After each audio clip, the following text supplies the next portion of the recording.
Hey, hey, hey.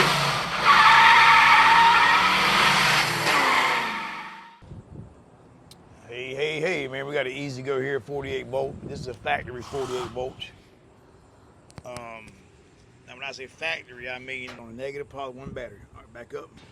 It ain't one nobody stretched. And you can tell, man, because it's got the SEPX controller. Like this here. Customer complain about intermittent running, which is common on these cars. 99% of the time it's a solenoid down here. You can see down here, man, a lot of corrosion around the solenoid. So what I'm gonna do, I'm gonna take my clamps, red lead, put on my yellow wire, because that's gonna be my hot. Now make sure you use insulated, man, if you hang them there, because you don't want to have nothing not insulated and you touch this hot on the blue wire to a ground and you fry the controller. So use insulated pliers. And what I'm gonna do, I'm gonna drive it and I'm gonna see when it quits exactly what battery voltage shows on the engaging side of the solenoid.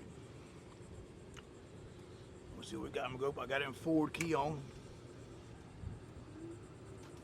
You can see we got 47 volts. Now remember, now rule number 1, test battery voltage. Go back forward again. There it goes, the cutoff. And you can see when I stepped on it, you see how voltage went down to like 30 volts? Tells me, man, that tells me this is probably the same problem I had on my last car. So what I'm gonna do, put my black lead on my main, red lead on the positive, black lead on the negative. And I'm gonna say that if you look at this wire here, the positive wire has got a lot of corrosion, but this here goes straight to your solenoid. So what we're gonna do, we're gonna test it back here at the battery pack, and then we're going to move forward to the solenoid with my red lead and my meter if battery voltage checks good back there. And I'll try them forward to see how low it goes. All right. See, voltage dropped 37 volts. 37 volts. So that tells me we might have a bad battery.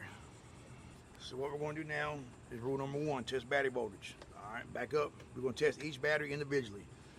So what we're going to do is drive the car. I got on a negative poly 1 battery. All right, back up. Let's go down the road, because you got to go farther than that. As you can see there, just that 1 battery is 7.4 volts on their load. Don't floor, take off a little bit. All right, hold. All right, that's good. Hold on. All right, that dropped to 7.1. Let's go to the next battery.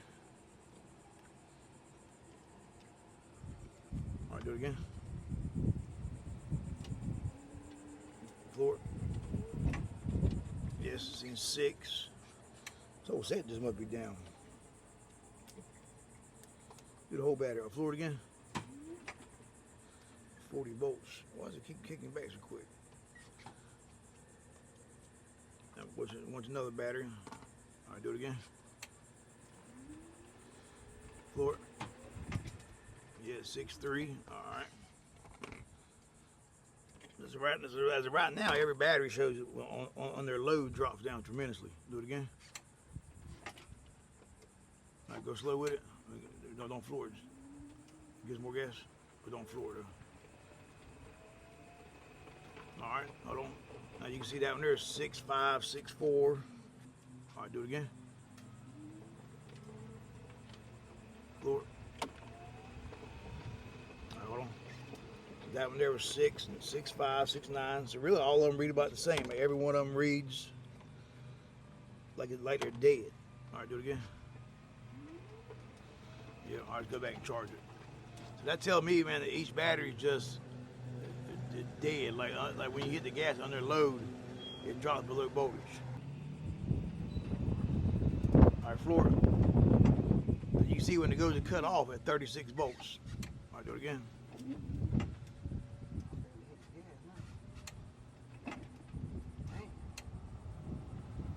You can see right there, 38, that's dead.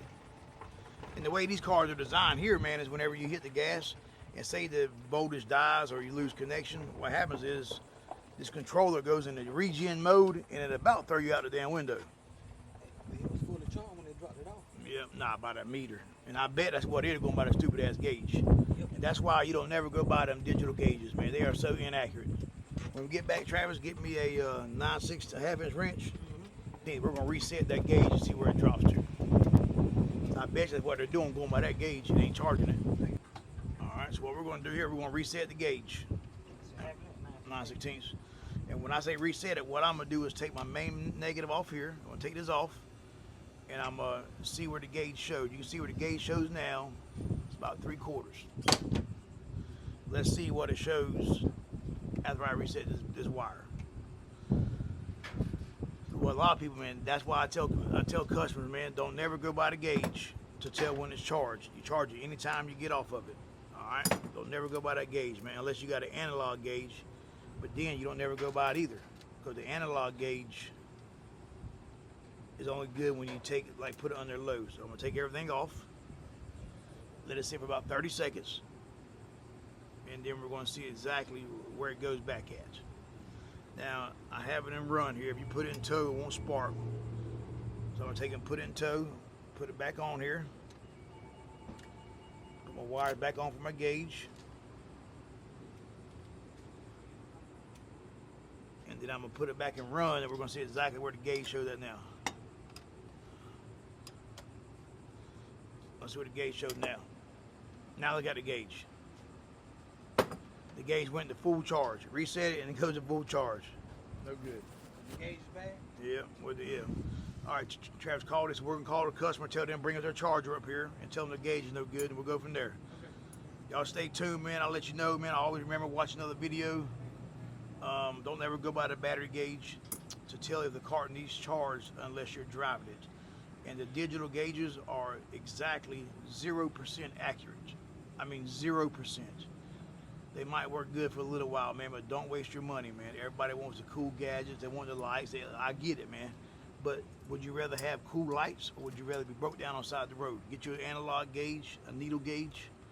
You won't have to worry about this. Y'all stay tuned, man. Watch another one of my videos. And hey, hey, hey.